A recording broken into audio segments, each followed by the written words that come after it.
بسم اللہ الرحمن الرحیم۔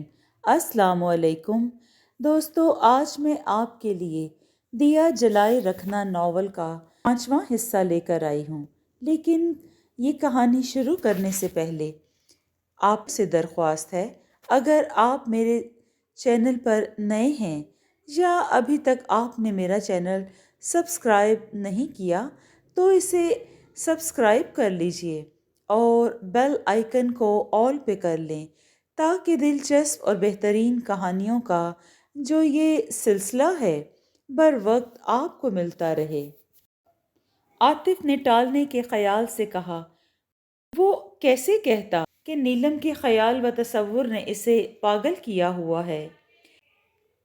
تمہیں پریشان ہونے کی ضرورت نہیں، ایسا کبھی کبھی ہوتا رہتا ہے، گمبھیر مسئلے پیدا ہوتے رہتے ہیں، میں انہیں آسانی سے حل کر لوں گا۔ ایسا میرے ساتھ پہلی بار نہیں ہوا، تم پریشان نہ ہو۔ ایک مرتبہ اس نے جذبات کی افراتفری میں اریبہ کو نیلم سمجھ کر بڑے جذباتی لہجے میں کہا تھا، نیلم، یہ تم نے میرے دل کی کیا حالت کر دی ہے؟ تمہیں کچھ خبر ہے کہ مجھ پر کیسی قیامت ٹوٹ پڑی ہے؟ یہ نیلم کون ہے؟ اریبہ نے چونک کر کہا۔ اس نے چونک کر فوراً ہی سنبھل کر جواب دیا، تم میری نیلم ہو، زمرد ہو، پکھراج ہو۔ چونکہ تم ایک نایاب، انمول اور قیمتی ہیرے کی مانند ہو، اس لیے میں نے نیلم کے نام سے تمہیں مخاطب کیا۔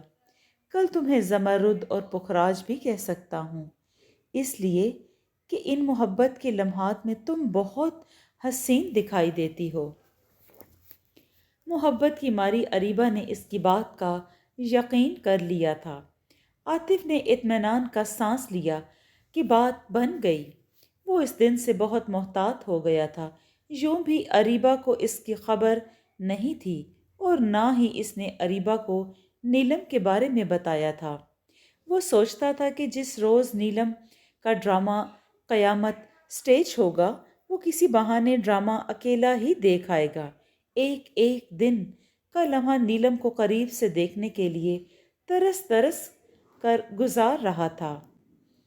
اب ہفتے کا دن آنے اور ڈرامہ سٹیج ہونے میں صرف 4 دن باقی رہ گئے تھے، لیکن منزل قریب آنے اور اس قیامت کو دیکھنے میں اس کی بے چینی بڑھتی جا رہی تھی۔ وہ سوچتا تھا کہ یہ 4 دن کیسے کٹیں گے۔ اس کی اس بے تابی میں اس کا اتنا قصور نہیں تھا جتنا ان لوگوں کا تھا جو دفتر کے تھے، جو اس پر ستم توڑتے تھے۔ ان لوگوں نے نیلم کو دور یا نزدیک سے ایک بار بھی نہیں دیکھا تھا۔ اس کا پہلا ڈرامہ دل ناداں کے مسلسل 5 شو ہو چکے تھے۔ ان لوگوں نے یہ 5 شو دیکھے تھے، جس نے اس کی پیاس اور بڑھا دی تھی۔ یا عاطف، نوازش صاحب کہتے تھے، جو 55 برس کے تھے، کیا بتاؤں نیلم کیا ظالم چیز ہے۔ میں نے اس کا ڈرامہ روزانہ 5 دنوں تک دیکھا ہے۔ وہ ہر روز ایک نئے روپ اور عالم میں آ کر دل و دماغ پر بجلیاں گراتی ہے۔ یار، اب اس کا جو نیا ڈرامہ سٹیج ہونے والا ہے نا، اس کا شو روزانہ دیکھوں گا، ایک شو بھی مس نہیں کروں گا۔ میں نے اتنی حسین سٹیج اداکارہ کبھی نہیں دیکھی۔ شوکت کہتا، اسے تو فلم یا ٹی وی ڈرامہ سیریل میں کام کرنا چاہیے تھا، معلوم نہیں کیوں اور کس لیے وہ فلم نگری میں نہیں گئی۔ اس لیے کہ فلم نگری اور ٹی وی 2 گندے تالاب ہیں، قاسم علی کہتا۔ یہ بات اس کی ماں نے میرے پوچھنے پر کہی تھی۔ میں نے جب اسے دیکھا تو میری نیندیں حرام ہو کر رہ گئی تھیں۔ عابد عاشق نامراد کے سے انداز میں سینے پر ہاتھ رکھ کر کہتا، جب دیکھو جہاں دیکھوں تم ہی نظر آتی ہو۔ نیلم میری جان، یار کچھ تو خدا کا خوف کرو۔